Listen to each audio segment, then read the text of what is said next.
தயவு செய்து செத்த ஒரு பறவை பார்த்தீங்கன்னா ரொம்ப உஷாரா அங்கே இருக்கிற அத்தாரிட்டிஸ் கார்பரேஷன் அது மாதிரி இன்ஃபார்ம் பண்ணி தகவலை கொடுத்து அதை வந்து டிஸ்போசல் பண்ணணும்.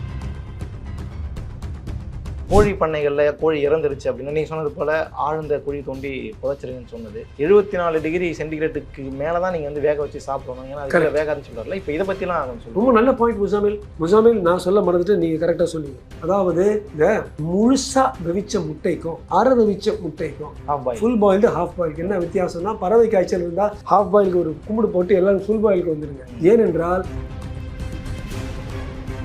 பறவை காய்ச்சலும் ஒரு விஷயம் மிகப்பெரிய அளவில் பேசப்படுற மாதிரி இருக்கு. மக்கள் இப்போ ஒரு அச்சத்தில் இருக்கு. இந்த வைரஸ் மாறிக்கிட்டே இருக்கும் முசாமில். அது மாறும்பொழுது அதோடைய தாக்கம் மாறிட்டு இருக்கும். ஃபார் எக்ஸாம்பிள் இந்த கோவிட் வந்து ஓமைக்ரான் வரும்போது பயங்கரமா அடிச்சுட்டு போச்சு. இந்த அலையாகிய பறவை காய்ச்சல் வைரஸ் கிருமிகள் காகங்களை வந்து அடிச்சு போட்டு கொண்டு உங்களுடைய சிக்கனை யாரு வந்து குக் பண்றாங்களோ இந்த மாமிசத்தை போதிய அளவுக்கு நல்லா வருத்த மாதிரி இருக்கணும். அப்படி பண்ணீங்கன்னா சேஃபா. இந்த விஷயங்களை ஃபாலோ பண்ணாலே ஓரளவுக்கு நம்ம தவிர்த்து. ஆமாமா, இந்த விஷயம் மட்டும் போதும்.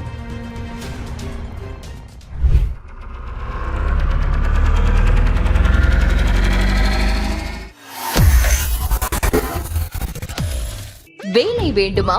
ப்ளூ ஓஷன் இருக்கிறது. 10th 12th டிப்ளமோ டிகிரி படித்தவர்களுக்கு உணவு, தங்குமிடம், இஎஸ்ஐ, பிஎஃப் இன்சூரன்ஸ் உள்ளிட்ட சலுகைகளுடன் அனுபவத்திற்கேற்ற நல்ல சம்பளம் 15,000 முதல் 30,000 வரை. பெண்களுக்கு முன்னுரிமை. 2,000க்கும் மேற்பட்ட வேலை வாய்ப்புகள் உள்ளன. இப்போதே தொடர்பு கொள்ளுங்கள். Blue ocean.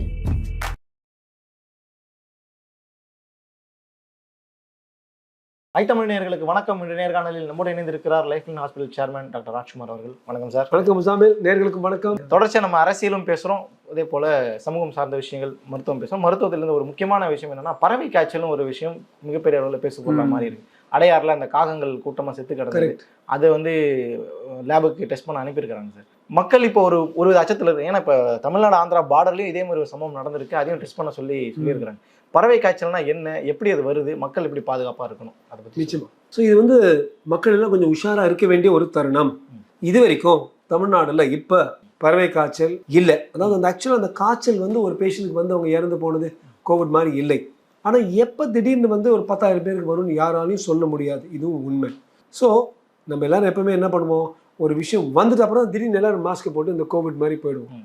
எப்போ அந்த அளவுக்கு பரவும்னு யாராலையும் சொல்ல முடியாது. அது உண்மைதான். திடீர்னு 1000லேருந்து 1500 காகங்கள் இறந்து போயிருது உண்மை.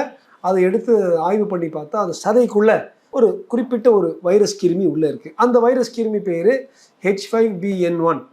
அந்த ஒவ்வொருத்தருக்கும் அந்த HN இது மாதிரி வச்சு மாற்றி H1N1 H5BN1 இட்ஸ் ஜஸ்ட் ஒரு name to name it. H5N1 வந்து ஒரு பர்டிகுலர் டைப். H1N1 வந்து ஸ்பைன் ஃப்ளூ, இது ஏவியன் ஃப்ளூ, பர்ட்ஸ். இந்த காகங்கள்லாம் டப்புன்னு இது மாதிரி ஒரு மாஸ் டெத்து, மாசக்கர், அவ்வளோ இறந்து போகிறது வந்து ரொம்ப ரொம்ப ஒரு அசாதாரணமான ஒரு விஷயம்.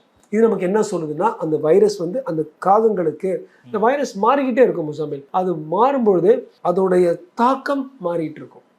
அது ஃபார் எக்ஸாம்பிள் இந்த கோவிட் வந்து ஓமேகா வைரஸ் வந்து ஓமைக்ரான் வரும்போது பயங்கரமாக அடிச்சுட்டு போச்சு. அப்புறம் திருப்பி ரெகுலர் கோவிட் ஆச்சு, சாஃபன் ஆச்சு ஒவ்வொரு அலைக்கு. ஸோ இந்த அலையாகிய பறவை காய்ச்சல் வைரஸ் கிருமிகள் காகங்களை வந்து அடிச்சு போட்டு கொண்டுடுச்சு. யூஸ்வலாக இது மாதிரி வந்துச்சுன்னா பெருசாக மனிதர்களுக்கு வராது. ஆனால் காக்கைக்கு வந்து பெருசாக அடிக்காமல் கொஞ்சம் ஒரு ஜுரத்தோடு அந்த காக்கை அங்கங்கே சுற்றி இருந்துச்சு. அங்கங்கே போகும்போது அதோடைய இது போகும், அதோடைய மலம் போகும், அதில் இந்த வைரஸ் இருக்கும். எச்சங்கள்லேருந்து வரும். மலத்துலேருந்து எல்லாம் வரும், எச்சங்கள்லேருந்து வரும். இது அப்படி இல்லை. அதனால எந்த ஒரு வைரஸும் அது வந்து தற்கொலை மாதிரி ஒரு வைரஸ் ஒரு பறவைக்குள்ளேயோ ஒரு பன்றிக்குள்ளேயோ இறங்கி அது ரொம்ப ரொம்ப தாக்கம் படிச்சு அந்த பன்றியோ பறவையோ இறந்து போயிடும். அதோட அந்த வைரஸும் இறந்து போயிடும், காலி. ஸோ திஸ் வைரஸ் ஸ்ட்ரெயின் அது மாதிரி இருக்கு. ஆனால் அப்படி இருந்தோம் இதை போய் நம்ம ஹேண்டில் பண்ணும்போது இது மாதிரி வரலாம். ஸோ மக்களுக்கு என்னன்னா, நீங்க போற இடத்துல ஒரு புறாவோ அல்லது ஒரு காக்கையோ அங்கே இறந்து கிடந்துச்சுன்னா தயவு செய்து இந்த அனிமல் குவாரண்டைன் அங்கே வந்து நோட்டிஃபை பண்ணுங்கள். ஏன்னா கார்பரேஷன் நீங்கள் தகவல் கொடுத்தா அவங்க அதை எடுத்து இதெல்லாம் ஒரு ஸ்பெசிஃபிக் குறிப்பிட்ட ஒரு வகையில் இதெல்லாம் புதைக்கணும். எப்படின்னா 5 அடி அட்லீஸ்ட் இருக்கணும். 5 அடி அப் டு 6 feet, 5 அடியிலேருந்து 6 அடி வரைக்கும் ஆழத்து மண்ணுக்குள்ளே மேலே வந்து சுண்ணாம்பு போட்டு டீப் பெரியல்பாங்க. Deep burial or deep disposal.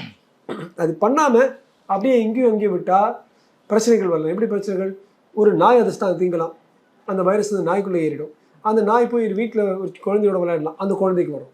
இப்படி தான் வைரஸ் ஒரு உடல்ல இருந்து இன்னொரு உடலுக்கு தாவிக்கிட்டே இருக்கும். ஸோ எல்லார்கிட்டையும் என்ன சொல்றதுன்னா, நம்பர் 1, ரொம்ப மனம் கலங்காதீங்க. இது வரைக்கும் ஒரு கேஸ் கூட இங்கே இல்லை. 2வது, தயவு செய்து செத்த ஒரு பறவை பார்த்தீங்கன்னா ரொம்ப உஷாராக அங்கே இருக்கிற அத்தாரிட்டிஸ், கார்பரேஷன் அது மாதிரி இன்ஃபார்ம் பண்ணி தகவலை கொடுத்து அதை வந்து டிஸ்போசல் பண்ணணும். 3வது, இது வந்து பிள்ளைங்ககிட்ட சொல்லணும். இப்போதைக்கு பறவைகளோட பலட வேணாம், பறவைகள் இருக்கிற இடத்துல ரொம்ப இந்த பறவைகளோட மலம் இருக்கும், எச்சங்கள் இருக்கும்ல, அந்த இடத்துல கொஞ்சம் க்ளீனாக வச்சுக்கணும். 4வது, ஒரு சில அப்பார்ட்மெண்ட்ஸ் நான் பார்த்துருக்கேன், பெங்களூர்லேயும் சரி, சென்னையிலையும் சரி, ஹைதராபாத்லையும் சரி, எங்கேருந்தோ பயங்கரமாக பறவைகள் வரும். ஒரு சிலர் வந்து வயசானவங்க வந்து அந்த பறவைகளுக்கு இந்த விதையெல்லாம் சீனியும் போடுவாங்க. அதெல்லாம் கூட கொஞ்சம் அதை தின்னுட்டு அங்கேயே அந்த மலத்தையும் எச்சையும் போட்டு, அது வந்து டைனிங் ரூமு பாத்ரூமெல்லாம் ஒன்று தானே, அது பண்ணும்போது நமக்கு வந்து அதனால் அந்த பறவைக்குள்ளே போகிறதுல டேஞ்சர் இல்லை. ஆனால் அந்த பறவையிலேருந்து வெளியில் வர்றது நமக்கு வந்து அந்த எச்சங்கள்லேருந்து நமக்கு வந்து பிரச்சனை இருக்குது. ஸோ இதெல்லாம் கேர்ஃபுல்லாக பார்த்து, அதே போல் இந்த தருணத்தில் யாருக்காவது ஒரு ஜுரம் என்ன வரும், ஜுரம் வரும், பயங்கரமாக முதுகு வலி, கை வலி, கால் வலி அடிச்சுட்டு வரும். இது மாதிரி இருந்துச்சுன்னா ஒருவேளை நாம் வந்து டீல் பண்ணுறது பறவை காய்ச்சலாக அது நினச்சி அந்த விழிப்புணர்வோட சம்மந்தப்பட்ட அந்த நோயாளியை ஒரு கார்பரேஷனுக்கும் பேஷண்ட் ஹாஸ்பிட்டலுக்கு அனுப்பி அவங்கள வந்து இது ஐசோலேட் பண்ணணும், தனிமையில் அவங்க போட்டோம்னா இதுதான் பப்ளிக்கோடைய கரெக்ட் ரெஸ்பான்ஸ்.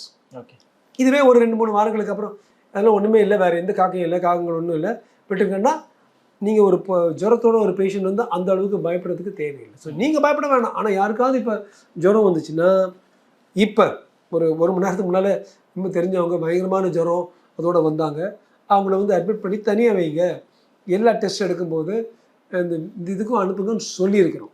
ஸோ அவங்க வந்து கார்பரேஷனுக்கு நோட்டிஃபை பண்ணி, இது எங்களுக்கும் பெரிய பிரச்சனை தான், அவங்க கார்பரேஷன் வந்து செக் பண்ணுவாங்க நிஜமாகவே நீங்கள் தனிமையில் வச்சுருக்கீங்களா இல்லையா.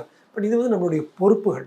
வெறும் சுதந்திரம் மட்டும் இருக்காது, பொறுப்பு இருக்கணும். ஃப்ரீடம் அண்ட் ரெஸ்பான்சிபிலிட்டி ஒவ்வொரு சிட்டிசனுக்கும் இருக்கணும், மருத்துவர்கள் மட்டும் இல்லை, இது பார்த்துருக்கிற எல்லா மக்களுக்கும் அந்த பொறுப்பு இருந்தால் பிரச்சனை இல்லாமல் எல்லாரும் இருப்போம். இன்னைக்கு தினமலரில் முதல் பக்கத்திலே ஒரு ஆர்டிகல் வந்து இந்த பறவை காய்ச்சல் சம்பந்தமாக அமைச்சர் மா சுப்பிரமணியன் அவர் பேசியிருந்தாரு. கோழி பண்ணைகளில் கோழி இறந்துருச்சு அப்படின்னா நீங்கள் சொன்னது போல் ஆழ்ந்த குழி தோண்டி புதைச்சிருங்கன்னு சொன்னது. 74 டிகிரி சென்டிகிரேட்டுக்கு மேலே தான் நீங்கள் வந்து வேக வச்சு சாப்பிடணும், ஏன்னா அதுக்கு வேகாதுன்னு சொல்கிறார்ல. இப்போ இதை பற்றிலாம் கொஞ்சம் சொல்லுங்கள். ரொம்ப நல்ல பாயிண்ட் முசாமில், நான் சொல்ல மறந்துட்டு நீங்கள் கரெக்டாக சொன்னீங்க. அதாவது இந்த முழுசாக வெவிச்ச முட்டைக்கும் அரை வெவிச்ச முட்டைக்கும் ஃபுல் பாயில்டு ஹாஃப் பாயிலுக்கு என்ன வித்தியாசம்னா, பறவை காய்ச்சல் இருந்தால் ஹாஃப் பாயிலுக்கு ஒரு கும்பிடு போட்டு எல்லாரும் ஃபுல் பாயிலுக்கு வந்துடுங்க. ஏனென்றால் நம்ம ஹாஃப் பாயிலுங்கிறது அடி லேசாக வெவிச்சு எடுக்கிறது, அதில் வந்து பல பாக்டீரியா இறந்து போனால் கூட வைரஸ் கிருமிகள் தப்பிச்சிக்கும். அந்த வைரஸ் கிருமியில் இந்த பறவை காய்ச்சல் கிருமி H1N1 கூட இருக்கலாம். அதனால எல்லாருக்கும் no half boil, only full boil, எல்லாம் அடிங்க. 1.